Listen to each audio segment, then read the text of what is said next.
Okay, 100 years ago, Nosferatu was released 1922 to 2022. Director FWmurnau wanted to make a Dracula movie. Bram Stoker's widow didn't give him permission, so he changed names and I think a few plot details around and made his film Nosferatu about Count Orlok. And instead of Renfield, we have Knocked. It still wound up with Bram Stoker's wife suing, and all copies of this film were supposed to be destroyed. Thankfully, that didn't work out too well. What survived the ages, what survived a court order for destruction, is one of the first horror masterpieces and a snapshot to an old way of filmmaking that doesn't exist anymore. This film is a great look at how effective a silent film can be. And they employ some cool techniques, like it was a lot harder to shoot at night back then, so they shot the film at daytime, and if you had this bluish filter, it was night. The sepia filter was day, and there was like a few scenes with this rosish colored filter, which was either sunset or sunrise. The film is still basically the Dracula story, which is what got them sued. It was like, oh, I'll just change this name and that name and we're good. The film is just, again, like I said when I reviewed the other year Cabinet of Dr. Caligari, there's something really mind-blowing about knowing you're watching 100-year-old movie in everything this film had to survive for you to be sitting here watching it today. This film is still a first-rate chiller, and much like the remake, I like how the vampire isn't so much the biggest threat, it's the plague he brings with him. And although this one don't go as in depth with the plague, it's still hard hitting. Like you see a scene where this doctor's going through town, and if the people in the house has the plague, he'll put a white cross on the door, and he's going door to door, plague, plague, plague, no plague, plague. And it still shows how fast and hard hitting it spreads, even if they didn't handle it as effectively as it would be handled in the remake. But this film still has some great visuals. There's one scene I like where Harker's at this inn and he's telling them he's going to Count Orlok, and it's the traditional stereotypical superstitious villagers, and they talk him out of going that night, and they're like, there's even werewolves in the countryside, and we see, I believe it's a striped hyena that they film, and it's the stand-in for the werewolf. Nowadays, like, we know what that animal is, but, back in 1922, I doubt that many people really knew what a hyena looked like. So if you're seeing this and like you've never been to a zoo that has a hyena and you're watching this scene, yeah, that's a werewolf. And it's kind of interesting how back then you couldn't get away with doing something like that, and the average person would buy into it because they probably didn't know better. But now, yeah, we know that's a hyena. I just think that's kind of, that like little scene and just encapsulate how much more sophisticated audiences have become over the years. The makeup for the vampire still looks very good today, and Max Schreck has a very unique way of moving. He's very stiff, yet he almost has a glide to how he moves. I kind of wonder if there was some inspiration to how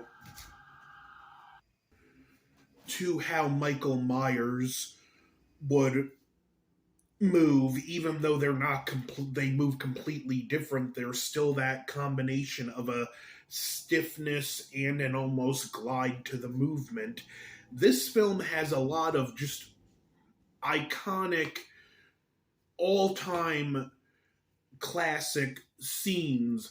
The scenes with the shadow, the scene with him walking on the boat or staring out the window at Carfax Alley. FWmurnau was great at knowing how to place a camera. I wonder what he'd say if he knew that 100 years later people would still be talking about this film. There is one shot I find kind of funny.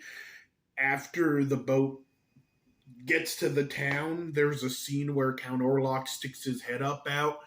And something about the look on his face, he looks like a pervert staring at someone. I don't know, maybe that's just me, but just his expression, I found that scene kind of funny.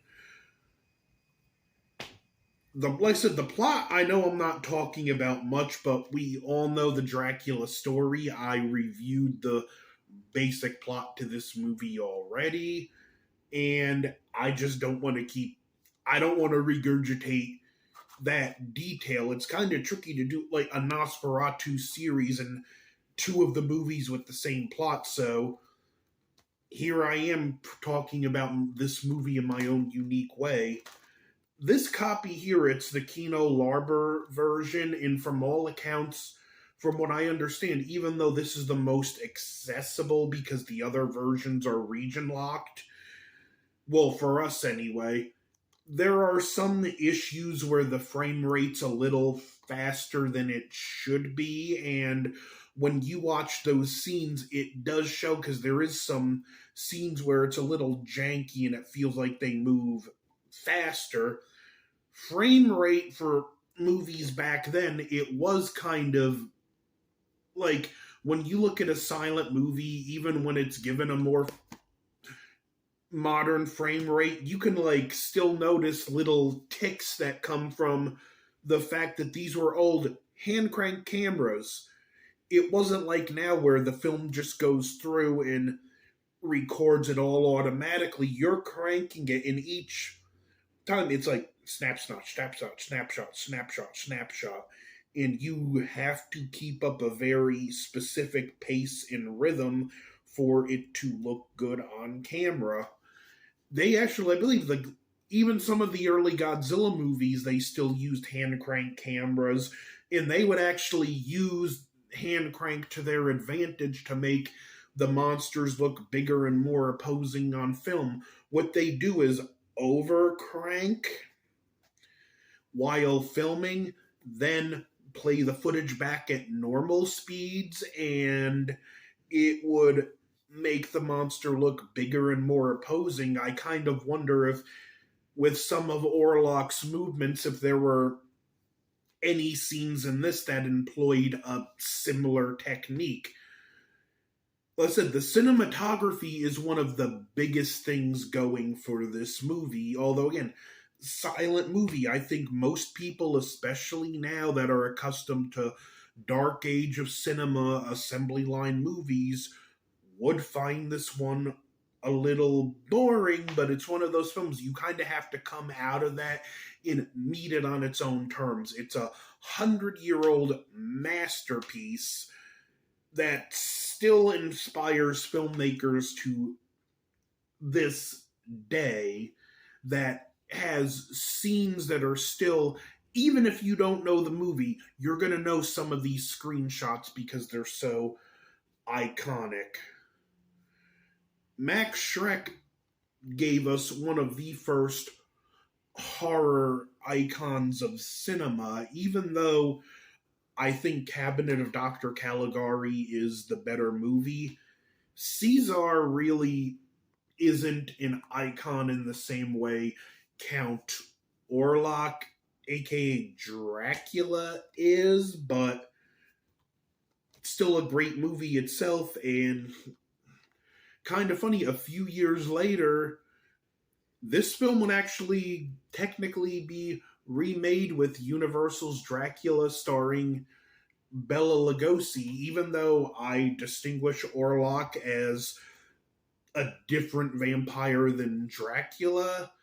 This is still a thinly veiled repackaging of Dracula to try and avoid not having permission to fill the film. That being said, you got to admire the tenacity of Murnau to go through with it anyway, and the tenacity of this film that it just survived a court order of all copies being destroyed, which it back then that was more of a death sentence for a film. Now the court orders you to destroy your movie, just seed it to the internet in a couple places, and once it's up there, it's there forever. Where then, if they destroyed all copies, we never would have seen the movie. And that said, there's several silent movies that have been lost to time that I would like to be able to be seen. I wish some way, somewhere, somehow, someone would find a copy of